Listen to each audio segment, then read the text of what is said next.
최근에 엔화 투자를 시작했어요. 아직 짧은 기간이긴 하지만 그동안의 매매 수익 내역과 직접 해본 엔화 투자하는 방법, 그리고 처음 시작하는 단계에서 제가 느낀 장단점을 오늘 말씀드리도록 할게요. 6월 9일에 첫 매수를 시작해서 이게 저의 최근 3주간의 매매 내역인데요. 굴린 원금은 총 100만 원이 안 되는데 실현한 수익이 약 9,600원입니다. 누적 수익률로 보면 약 1% 정도라고 볼 수 있겠네요. 금액이 너무 작죠? 근데 또 처음부터 100만 원을 굴린 것도 아니에요. 첫 엔화 매수 금액은 10만 원도 안 됩니다. 제가 쫄보여가지고 환전하는 거 연습도 해봐야 되고 테스트 삼아서 정말 소액으로 시작했어요. 그거를 또 매도를 한 번에 안 하고 쪼개서 하는 바람에 매매 내역이 좀 지저분합니다. 그렇게 정말 소액으로 몇 번 해보면서 이렇게 하면 되는구나, 수익이 나는구나 확인한 후에야 1회당 매수 금액을 50만 원으로 늘렸어요. 그리고 매도할 때도 쪼개지 않고 매수했던 엔화 금액 그대로 매도하는 것으로 바꿨습니다. 근데 또 50만 원으로 했더니 환율이 한눈에 들어오질 않아서 매번 계산기를 두드려 봐야 하더라고요. 저처럼 이렇게 복잡하게 삽질하지 않으시려면 처음부터 1만 원, 10만 원 단위로 테스트, 연습을 해보시기를 권해드립니다. 저도 7월부터는 1회 매수 금액을 100만 원으로 늘렸고요. 총 10회차까지 매수할 가능성을 열어두고 시작했습니다. 그리고 수익이 발생할 때마다 그 다음번 매수 금액에 더해서 복리 효과를 보려고 해요. 제가 지금 하고 있는 매매 방식은 이 책 박성현님의 나는 주식 대신 달러를 산다를 따르고 있고요. 이 책 제목은 달러지만 어떤 통화에도 적용할 수 있는 방식이기 때문에 저는 지금 달러 대신 환율이 낮고 저평가되어 있다고 판단되는 엔화를 사고 있죠. 이 책에서 이야기하는 외환 투자 방식은 크게 두 가지 핵심으로 정리할 수가 있는데, 첫 번째, 장기적으로 묻어두는 것이 아니라 짧게 끊어서 내리면 사고 오르면 팔아서 수익을 실현하는 방식이고요. 두 번째는 내가 산 가격보다 환율이 떨어지면 추가로 매수를 하되 분할 매수를 통해서 평단가를 낮추는 일명 물타기가 아니라 스플릿이라는 방식을 쓴다는 게 두 번째 핵심입니다. 일단 첫 번째, 이렇게 짧게 사고 팔고 하는 것을 해보니까 한 번 매수해서 매도할 때마다 평균적인 수익률이 0.4%가 나오더라고요. 0.4%라니 너무 적은 거 아니야 싶잖아요. 0.4%면 100만 원이면 4,000원, 1,000만 원이면 4만 원이 되는 건데요. 그래서 이런 방식으로 계속 하는 게 맞는지, 정말 티끌 모아서 티끌밖에 안 뗄런지 계산을 한번 해봤어요. 주식시장은 운영시간이 정해져 있잖아요. 평일 9시부터 3시 반까지 그 시간 내만 사고 팔 수 있는데, 외환은 전 세계에서 계속해서 끊임없이 거래가 일어나고 있는 시장이거든요. 그래서 환율이 끊임없이 변동을 하고 있습니다. 하루를 놓고 보면 대략 3원에서 5원 정도는 오르락내리락 하더라고요. 그래서 크게 봤을 때 오르는 흐름, 내리는 흐름이 있거나 박스권을 오간다고 하더라도 제 매매는 그 큰 흐름과는 다소 무관하게 그냥 평균 2, 3일에 한 번은 사지고 2, 3일에 한 번은 팔아지고, 그렇게 비교적 자주 매수 매도가 일어나게 됩니다. 워낙에 하루 내에서 등락하는 그 수준으로 샀다 팔았다를 하니까 그렇게 될 수밖에 없는 거죠. 한 번에 매수하는 금액을 100만 원이라고 가정하고 2, 3일에 한 번 정도 매매가 일어나서 수익을 실현한다고 했을 때 그러면 주 2회 정도가 되죠. 1년이 52주니까 1년이면 한 100회 정도를 매수 매도를 한다고 가정하게 되는 거예요. 매수 매도가 이루어질 때마다 0.4%의 수익을 실현하고 원금의 수익금을 더해서 재투자를 한다고 가정했을 때 1년 동안 100회 정도의 매매가 돌아가면 이런 계산이 나옵니다. 분명히 한 번당 나오는 수익은 0.4%인데 이걸 연으로 환산하니까 놀랍게도 약 50% 정도의 수익률이 되죠. 이게 바로 복리 효과 때문인데요. 일단은 워낙에 작은 수익률을 목표로 하기 때문에 그만큼 수익을 실현할 기회가 많아지게 되는 거죠. 그래서 매매 한 번당 얻는 수익은 고작 0.4%밖에 안 되는데 그 티끌 같은 수익금이 자꾸자꾸 더해져서 재투자를 하게 되다 보니까 복리로 불어나게 되면서 1년이 지나면 연 50% 정도의 놀라운 수익률이 나오게 되는 거예요. 물론 이것은 평균치를 바탕으로 한 가정일 뿐이기 때문에 실제로 매매하는 횟수는 더 줄어들 수도 있고 더 많아질 수도 있습니다. 수익률도 마찬가지일 거고요. 하지만 복리는 정말 무시할 수 없다는 거. 아무리 티끌이어도 그걸 모아가면서 열심히 굴리면 태산이 될 수 있구나 하는 걸 저도 이 계산을 해보면서 새삼 다시 깨달았습니다. 처음부터 원금이 크면야 당연히 수익금도 커지겠죠. 하지만 그렇다고 몰빵은 절대 금지입니다. 이 투자 방식이 방식이 작은 수익률을 자주 실현해서 복리로 굴린다는 것에 더해서 스플릿 방식으로 분할 매수를 한다가 두 번째 핵심인데, 한 번에 욕심내서 몰빵을 하면 스스로 그 다음에 찾아올 수많은 기회들을 발로 걷어차게 되는 거랑 다름이 없거든요. 그래서 저는 1000만 원의 총 투자금을 10번에 나눠서 총 10회까지 추가 매수를 할 수 있도록 그 가능성을 열어두고 시작을 하는 거고요. 더 쪼개서 더 많이 매수할 차수를 열어둘 수도 있겠죠. 두 번째 핵심인 스플릿 기법으로 매매해본 경험에 대해서 말씀드려볼게요. 스플릿이라는 것은 분할하다는 뜻의 영단어인데, 원래는 블랙잭에서 쓰이는 용어래요. 저는 블랙잭 알못이긴 하지만 처음으로 받은 카드 2장의 점수가 같을 경우에 그 2장을 각각의 플레이어로 나눠서 게임을 진행하는 그런 방식이라고 합니다. 박성현님은 이걸 투자의 방식으로 변형해서 적용을 하셨는데요. 책에 자세히 설명이 나오지만 쉽게 말씀드리면 분신술 같은 거예요. 내 분신을 여럿 만들어내서 그 하나하나를 개별 투자자로서 조종하는 거죠. 그래서 실제로는 나 혼자긴 하지만 분신술로 2명, 3명, 10명의 플레이어를 조종하니까 설령 그 중에 몇 명이 손해를 봐도 나머지 투자자들이 수익을 거둬서 그 손해를 상쇄하면 결과적으로 실제 나는 게임에서 이기게 되는 그런 방식입니다. 예를 들어서 설명하면 이렇게 돼요. 1번 캣이 환율 1000원에 매수를 했는데 여기서 환율이 5원 떨어졌어요. 그러면 2번 캣이 995원에 매수를 합니다. 둘은 별개의 플레이어라서 평단가를 합해서 뭉뚱그리질 않아요.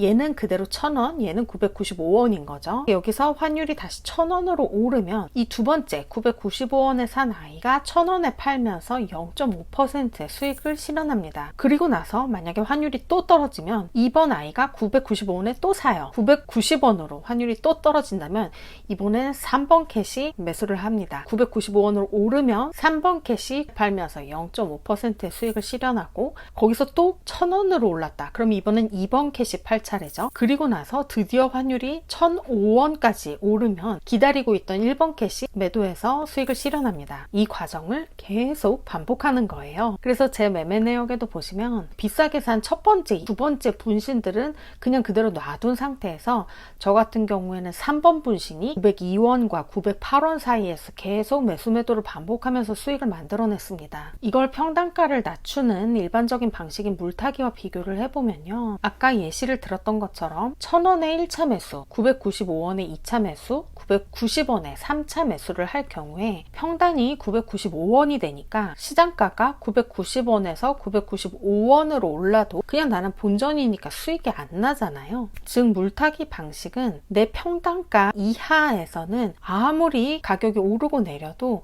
수익을 실현할 수가 없으니까 그만큼 매매 기회가 적어지게 되는 거죠. 여러분 그런 경험 있지 않으세요? 내 평단 밑에서 계속 오르고 내리고를 반복하는데 나는 아무것도 손쓸 방법이 없었던 경험들 저는 많이 있거든요.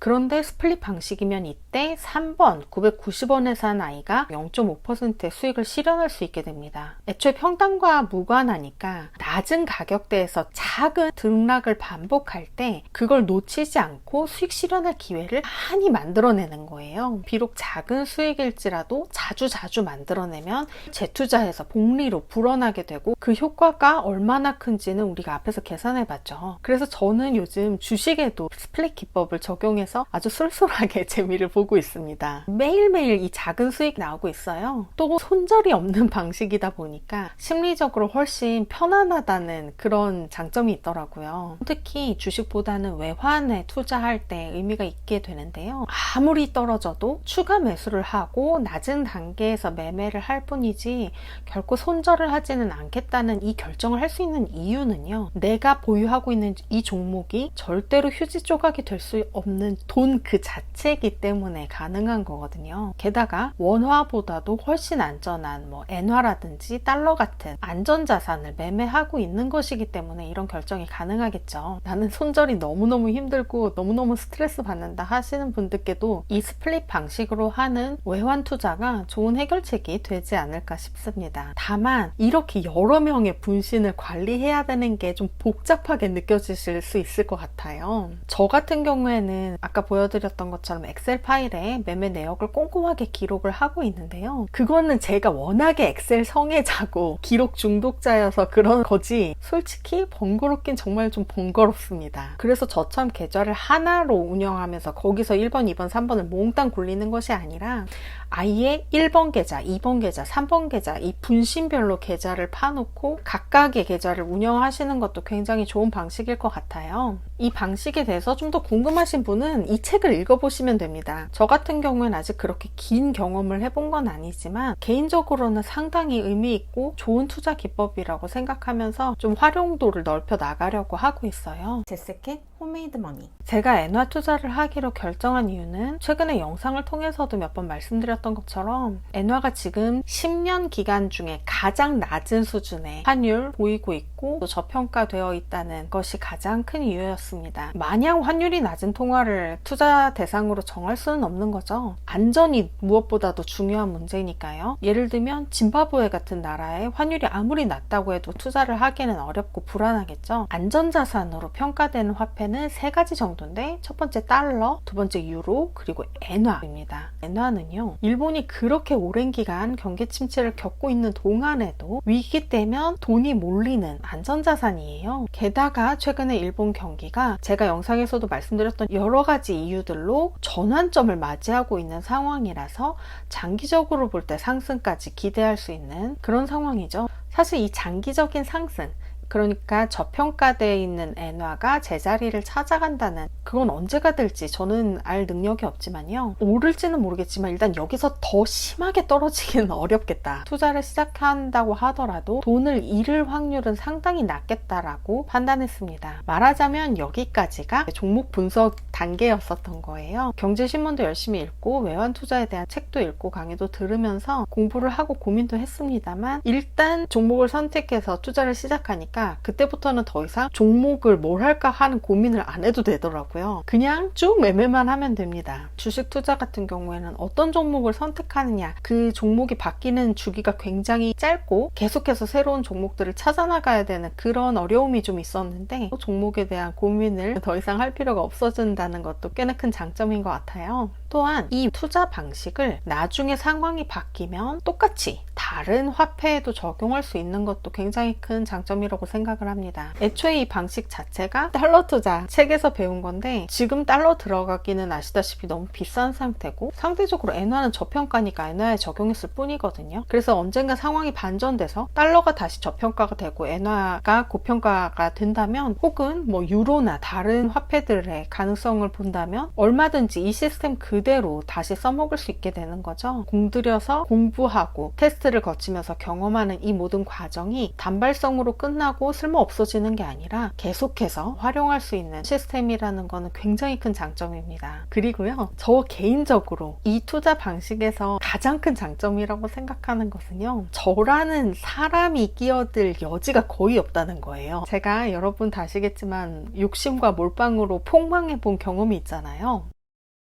저의 실력 부족도 물론 큰 원인이었지만 제 욕심, 조급함, 내 판단에 대한 과신, 자만심 이런 심리적인 요소들도 투자에 있어서 정말 큰 리스크라는 것을 경험을 통해서 알게 됐거든요. 그래서 이후부터는 경제 공부를 하면서 시야를 넓히고 상황을 읽는 안목을 키움과 동시에 이 불완전한 인간인 저라는 리스크를 최소화할 수 있는 그런 투자처와 투자법, 또 포트폴리오 구성은 어떤 것이 있을지 관심을 갖고 공부를 해왔습니다. 그런 측면에서 볼 때 엔화 투자는요, 워낙에 작은 수익률을 목표로 하니까 매매 기회가 굉장히 자주 오는 편이에요. 그래서 자연스럽게 욕심을 좀 내려놓게 되더라고요. 오늘 못하면 내일 모레쯤 또 기회가 오겠지, 그냥 그렇게 생각하고 마는 거죠. 물론 이제 굴리는 금액이 커지면 그만큼 욕심도 커질 수밖에 없게 되겠죠. 그래서 금액을 처음부터 크게 가져가지 않고 점차적으로 늘려가서 금액이 커졌을 쉬었을 때도 원칙을 잃지 않을 수 있도록 지금부터 훈련을 단단히 해두려고 합니다. 또 제가 엔화라는 종목을 분석하면서는 이게 언젠가 장기적으로는 제자리를 찾아갈 수 있겠다, 그런 전환점에 지금 있는 것 같다라는 판단을 했지만, 애초에 제 투자 방식은 그렇게 긴 장기적인 목표를 노리고 있질 않죠. 그냥 늘상 자연스럽게 존재하는 그 변동성에서 기회를 찾는 것이기 때문에 내 예측이 설령 틀리더라도 돌발 상황이 발생할 경우에 대한 리스크도 줄어든다고 생각을 하고 있습니다. 물론 일본이 경기 침체에서 벗어나서 저평가된 엔화가 반등할 조짐이 있다는 것이 좋기는 한데요. 그래서 더 떨어질 위험은 좀 낮아 보인다는 게 엔화를 선택한 이유지, 이걸 얼마까지 가자 하는